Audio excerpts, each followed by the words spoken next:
1945년 8월 15일 꿈에 그리던 해방이 현실로 다가왔습니다. 만공은 다음 날인 16일 아침 견정함에서 달려온 유렵스님으로부터 그 소식을 들었습니다. 소식을 듣자마자 만공은 유렵과 진성을 데리고 수덕사로 향했습니다. 산길을 내려가는 스님의 눈에 활짝 핀 무궁화꽃이 보였습니다. 그 꽃 한 송이를 집어든 만공은 수덕사에 이르자 진성에게 먹물과 종이를 가져오라고 했습니다. 붓대신 무궁화꽃 송이로 만공은 종이 위에 세계 일화라는 글을 썼습니다. 이렵이 조심스레 그 뜻을 묻자 만공은 세계는 한 송이 꽃이라는 말이니 너와 내가 둘이 아니요 산천초목이 둘이 아니요 이 나라 저 나라가 둘이 아니요 이 세상 모든 것이 한 송이 꽃이라는 뜻이라고 말했습니다. 머지않은 장래의 조선이 세계 일화의 중심이 될 거라는 말을 덧붙이기도 했습니다. 이렵이 과연 세계 일화가 이루어지리라 보느냐고 만공에게 물었습니다. 어리석은 자들은 온 세상이 한 송이 꽃인 줄 모르지만 지혜로운 눈으로 세상을 보면 이 세상 모든 것이 한 송이 꽃이라는 진실이 보일 거라고 말했습니다. 시비하고 다투고 피 흘리고 빼앗고 죽이는 아수라장을 벗어나려면 이 뜻을 반드시 깨우쳐야 한다고 거듭 강조했습니다. 이렵이 다시 묻습니다. 어찌해야 세계 일화의 참뜻을 이 세상에 펼 수 있느냐고요.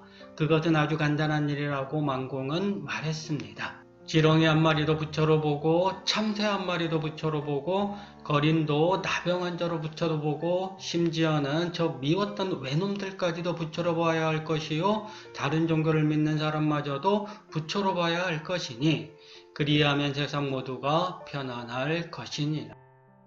말 그대로 세계 일화는 나와 너를 가리지 않고 이것과 저것을 나누지 않는 마음 속에서 펼쳐집니다.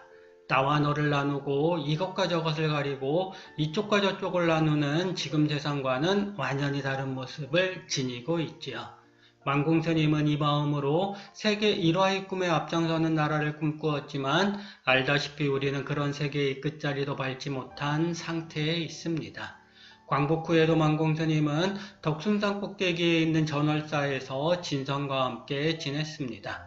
어느 겨울날 정해사 법회에 다녀오니 전월사 방문들이 활짝 열려 있었습니다. 별다른 생각 없이 방에 들어갔는데 아랫목에 깔려 있어야 할 이부자리가 보이지 않았습니다. 도둑이 든 것이었습니다. 인심이 각박해져 스님들이 신고 다니는 고무신도 훔쳐가는 세상이라며 큰절 스님이 자물통을 준 것을 진성은 떠올렸습니다. 설마 이런 곳에도 도둑이 들까 싶어 문단속을 하지 않았는데 설마 했던 일이 일어난 것이었습니다. 만공은 쓸데없는 생각 말고 아래절에 내려가 보라고 말했습니다. 상황을 알아보고 온 진성이 정말로 도둑이 든 것 같다고 말하자 만공은 바로 자기 잘못이라고 느닷없이 말했습니다. 비단 이불을 덮지 말라는 부처님의 말씀을 어겨서 이런 일이 일어났다는 얘기였습니다. 그러면서 만공은 비단 이불이 없어진 것은 잘못을 깨우치기 위해 부처님이 시키신 일이라며 스스로 크게 참회하는 게 옳지 남을 탓해서는 안 된다고 일렀습니다. 진성이 방이라도 뜨뜻하게 데우겠다며 방을 나서려는데 만공은 대뜸 그러지 말라고 했습니다. 오늘은 불을 지피지 않고 이부자리도 덮지 않은 채 찬 방바닥에 앉아서 참회하겠다네요. 칼바람이 부는 차가운 방 안에서 마음 깊은 자리를 들여다보는 스님의 모습이 참으로 아름답지 않나요? 하루는 모월 스님이 스승인 만공을 찾았습니다. 한 소식을 깨쳤다고 스스로 판단하고 인가를 받기 위해 스승을 찾은 것이었습니다.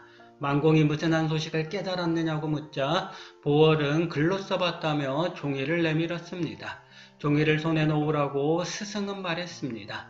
보월이 손바닥에 놓았는데도 만공은 어서 내놓으라고 호통을 쳤습니다. 제자가 이미 놓았다고 하자 스승은 다른 손이 비어있지 않느냐고 소리쳤습니다.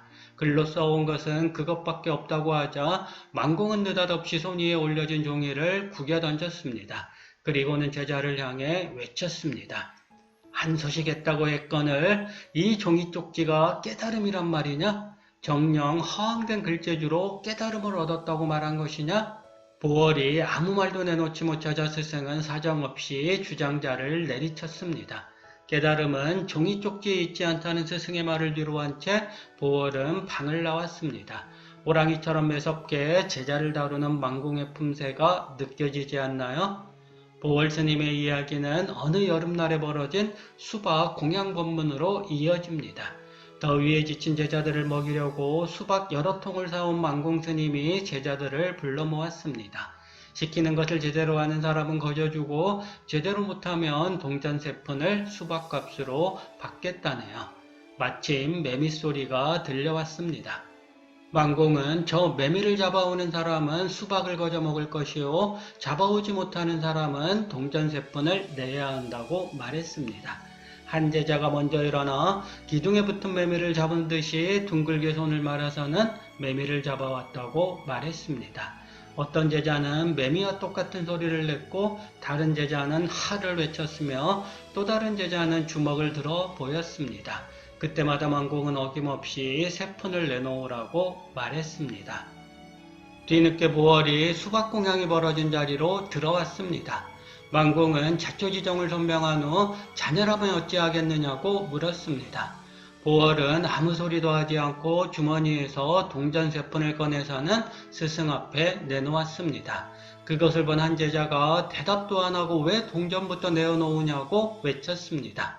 미리 포기한 줄 안 것이자 망공이 그런 제자를 향해 닥치라고 소리쳤습니다. 바른 대답을 내놓은 사람은 오직 보월 하나뿐이라고 일렀습니다. 영문을 모르는 제자들을 향해 스승은 보월만이 매미라고 하는 쓸데없는 장치에 속지 않고 곧바로 본 뜻을 알아챘다고 말했습니다. 이후 망공은 보월의 도가 무르익었음을 알아보고 전법계를 내렸습니다. 제자의 상태를 정확히 판단하는 스승의 항목을 우리는 여기서 엿볼 수 있습니다. 하루는 망공 스님이 견상암에 내려가 뜰 앞을 거니는데 이렵이 다가와 질문을 던졌습니다. 스님께서는 늘 심즉십을 마음이 부처라고 하셨지요. 육신은 껍데기라 하고 마음을 주인이라 한다면 대체 그 마음을 어찌해야 제대로 닦는 게 되옵니까, 스님? 도달구지를 떠올려 보아라. 달구지가 언제 저 혼자 굴러가더냐? 달구지야 소가 끓어야 굴러가겠지요, 스님. 달구지는 사람의 육신에 비유할 수 있고 달구지를 끌고 가는 소는 마음에 비유할 수 있다. 무슨 얘기인지 알겠느냐? 하오면 스님, 그 소를 잘 다스려야 한다는 말씀이신가요? 소가 제 마음대로 한다고 생각해 보아라.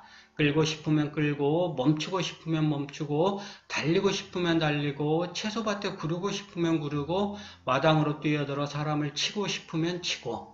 이리 하는 건 달구지 잘못이냐, 소 잘못이냐? 그야 소 잘못이 아닙니까요?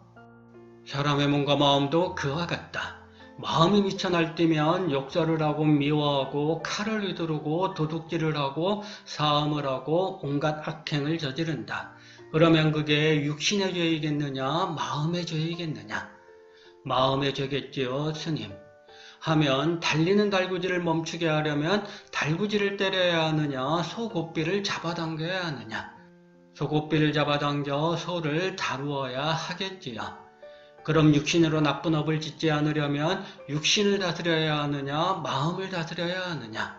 마음을 다스려야 합니다. 마음은 간사하기 그지없다. 하루에도 12번도 더 바뀌는 게 마음이라는 놈이다. 이리도 간사한 마음을 다스리려면 어찌해야 하겠느냐? 고요하고 깨끗한 마음을 유지해야 합니다. 마음을 고요하고 맑게 하려면 마음을 비워야 하는 법이다. 쾌락이니 재물이니 명예니 애정이냐 하는 것들에 대한 집착을 버려야 하고 돌을 닦는다는 집착까지도 버려야 한다. 명심하겠습니다, 스님. 애정과 명예에 대한 집착이 강한 이렵에게 망공 스님은 집착을 내려놓아야 깨달음의 길이 보일 거라는 법문을 들려주었습니다. 사람마다 근기가 있습니다. 스승은 제자의 근기를 제대로 파악해 그에 맞는 수련법을 일러주어야 합니다. 앞서 살핀 보월의 경우에도 드러나듯 망공 스님은 제자들의 상황에 걸맞은 법문을 베풀어 제자들을 깨달음의 길로 이끌었습니다.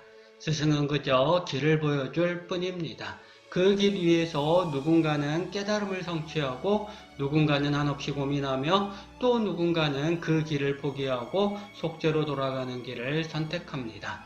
만공스님이 보인 길 위에서 수많은 이들이 깨달음의 꽃을 피웠습니다. 스승은 그렇게 제자를 통해 제 뜻을 널리 펼치게 되는 셈이지요.